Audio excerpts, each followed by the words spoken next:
Alright guys, welcome back to This Week in Wrestling, covering everything that's gone on over the course of this past week, starting with the latest on the ownership of TNA Wrestling, as it's been revealed that Billy Corgan is no longer president and has been removed from the company. Now, while I say Corgan is no longer president of TNA Wrestling, new details coming out this week claim he never actually was. Corgan was only named president in name by Dixie Carter, while it's reported her and her team continued to run things behind the scenes. Due to this and the ongoing legal battle, TNA decided it was best to officially remove Corgan from the position. As for the current court proceedings, TNA were ordered to repay the $1.8 million lent to them by Corgan to fund TV tapings, with a November 4th date set for the payment to take place. However, as of yesterday, TNA still hadn't paid Corgan and have asked the judge for more time to put the money together. Now, this news of TNA asking for more time comes straight from Corgan, who has said he is currently looking at other ways of recouping the money, including the option of taking a 36% equity of the company or even selling it off to the highest bidder. While things for TNA are bad on that front, things on this side of the pond aren't looking any brighter, as Challenge TV, who air TNA Programming here in the UK, have announced that they're dropping the show from their lineup, meaning TNA will have to find a new TV deal here in the UK, something that won't be an easy task considering that they have no TV tapings planned until next year, after it was revealed November's tapings were cancelled due to a lack of funding. Speaking of funding, while all of this news sounds bleak for TNA fans, there was some good news, as Anthem Sports and Entertainment have announced a credit relationship with TNA's parent company Impact Ventures, which will allow them to fund operations. Speaking on the news, Dixie Carter said, "We've had a successful long-term partnership with Fight Network as our Canadian broadcaster and more recently as our global digital partner.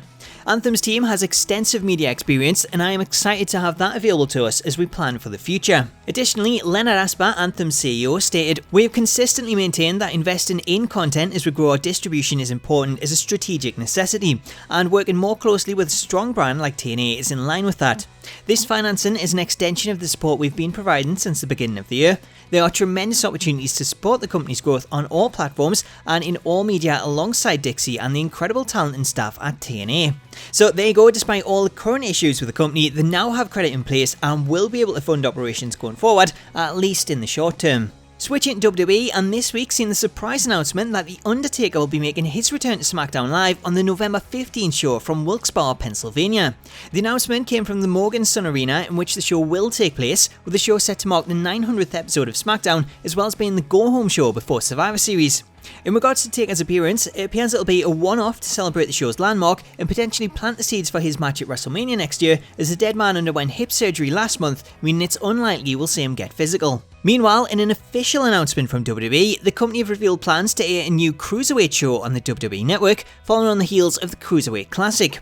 The new show, named 205 Live, will be a one-hour in-ring program voiced by Smackdown Live's Mauro Ranallo and Raw color commentator Corey Graves, with the premiere set for Tuesday, November 29th at 10 PM. Speaking on the news, Triple H said 205 Live is a natural progression to showcase the depth of our roster.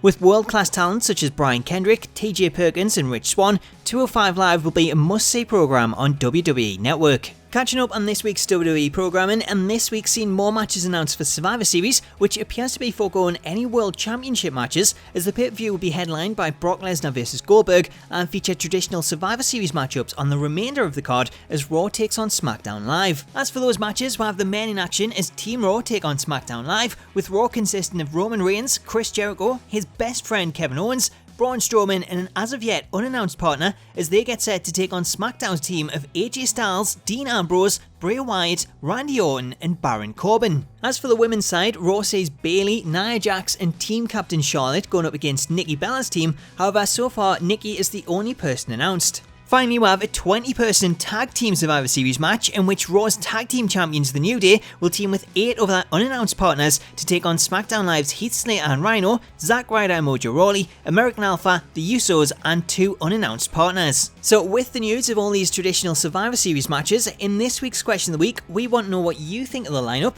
Are you happy with the majority of matches being traditional Survivor Series matches, or would you prefer to see the likes of the Universal and Women's Championships on the line? You can see Twitter responses across the bottom of the screen, but make sure to get involved and let me know your thoughts in the comments. With that brings us to the end of This Week in Wrestling. I hope you've enjoyed it, and if you did, I would love it if you could drop it a like. Let me know your thoughts on all of this week's stories in the comments, but all that's left to be said is have an awesome weekend, and until next time, I'll catch you later.